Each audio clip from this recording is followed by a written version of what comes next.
Mr. Chairman. My name is Beverly. My name is Jefferson. And we are in Mr. Lopa's English study note 2 class, and we are going to talk about the poem The White House. And the author of the poem is Festus Claude Mackay, who was born and raised in Sunnyvale, Jamaica. He worked as a wheelwright and cabinet maker, then briefly as a police constable, before writing and publishing his 2 books of poetry in Jamaican dialect.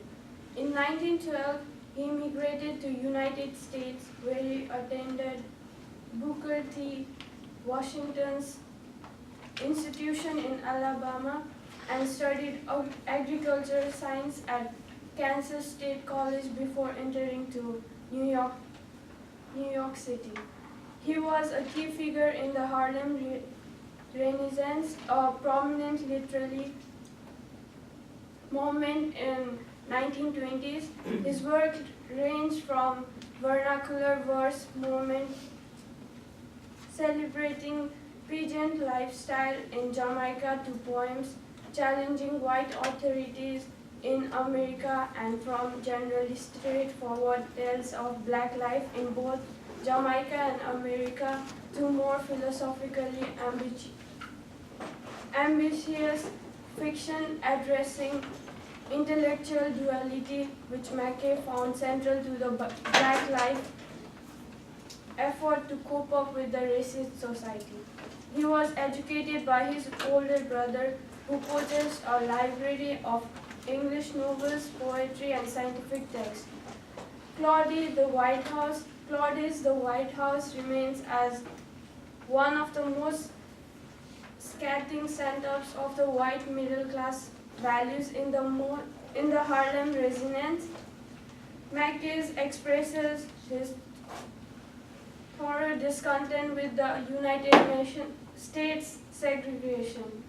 Between 1919 and 1923, much of Mackay's poetry appeared in the Liberator, a socialist magazine at which he worked. He would later describe the White House as a part of his series of sonnets expressing his bitterness, hate, and love.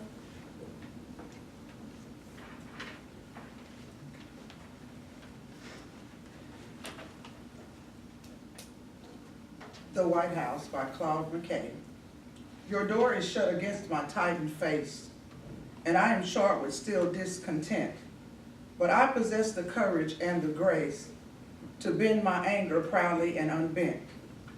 The pavement slab burns loose beneath my feet, and passion rends my vitals as I pass, and chafing savage down the decent streets, where boldly shines your shuttered doors of glass. Oh, I search for wisdom every hour, deep in my wrathful bosom sore and raw, and find in it superhuman power to hold me to the letter of your law. Oh, I must keep my heart inviolate against the potent poison of your hate. The White House by Claude Mackay is a poem written by an agitated black man from the Harlem Renaissance period, which was a time of cultural, social, and artistic explosion right after World War I. This means for 87 years, the gigantic pink elephant has not left the room.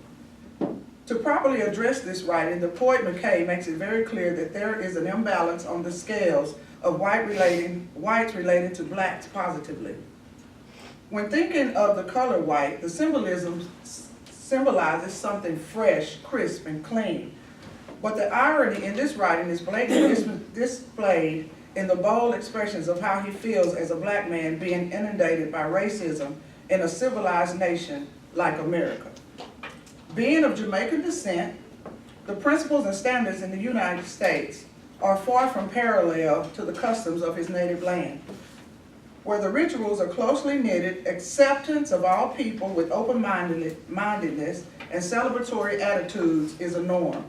However, this poem expresses the displeasure with middle-class white Americans I am sharp with still discontent, as stated in line 2. The doors that were shut for being a black man seemed to motivate McKay to be graceful and courageous, even though his rage burned inside. In line 6, he states, "And passion rends my vitals as I pass," which seemed to indicate his blood pressure must have been elevated somewhat. As he looks around daily and lived in the pressure pot of what is racism and discrimination. Furthermore, the undertone of this writing is wanting to be accepted. McKay's message is one of anger and passion, which requires him to restrain himself because he can see how people of this era truly believe that in some way they were superior to the majority. This social group is making it apparent that being a part of this upper crust society is unacceptable. In line 8, he speaks of how easy it is to be seen and ignored at the same time. "Where boldly shines your shuttered doors of glass." Amazingly enough, being shut up inside only alienates those who perpetrate the evil acts further from the reality of coexisting together in harmony. This writer is pleased with being angry. It is his motivation to prove himself as a comparative member in an unyielding society, and restraint is necessary for his success. He knows how he is viewed in line 7, a chafing savage down the decent street. Savage by definition is an animal, force of nature, or primitive people that are uncivilized, wild, and uncontrollable. In retrospect, that does not apply to him, but to the very people that labeled him as such.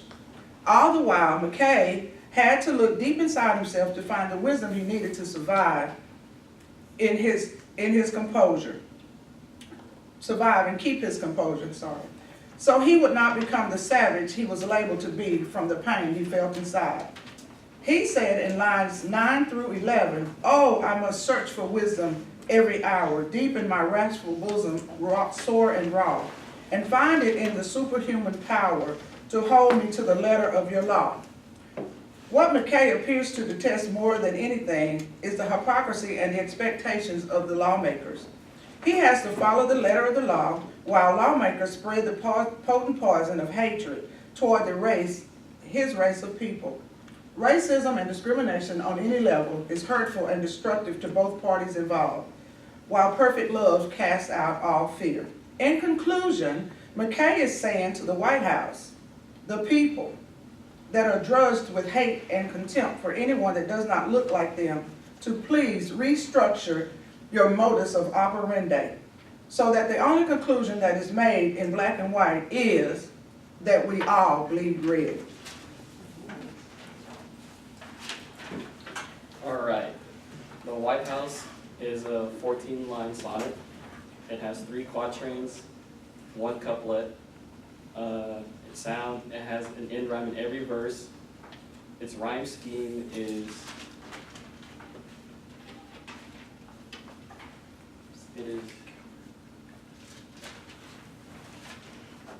A, B, A, A, B, A, B, C, D, C, D, E, F, E, F, and G, G. That's the rhyme scheme. There's no alliteration, there's no assonance, there's no consonants, and there's no onomatopoeias. It's written in iambic pentameter, so unstressed and stressed. And what else? And it's also written in tetrameter, so it's repeated 4 times in 1 line. And that's our speech.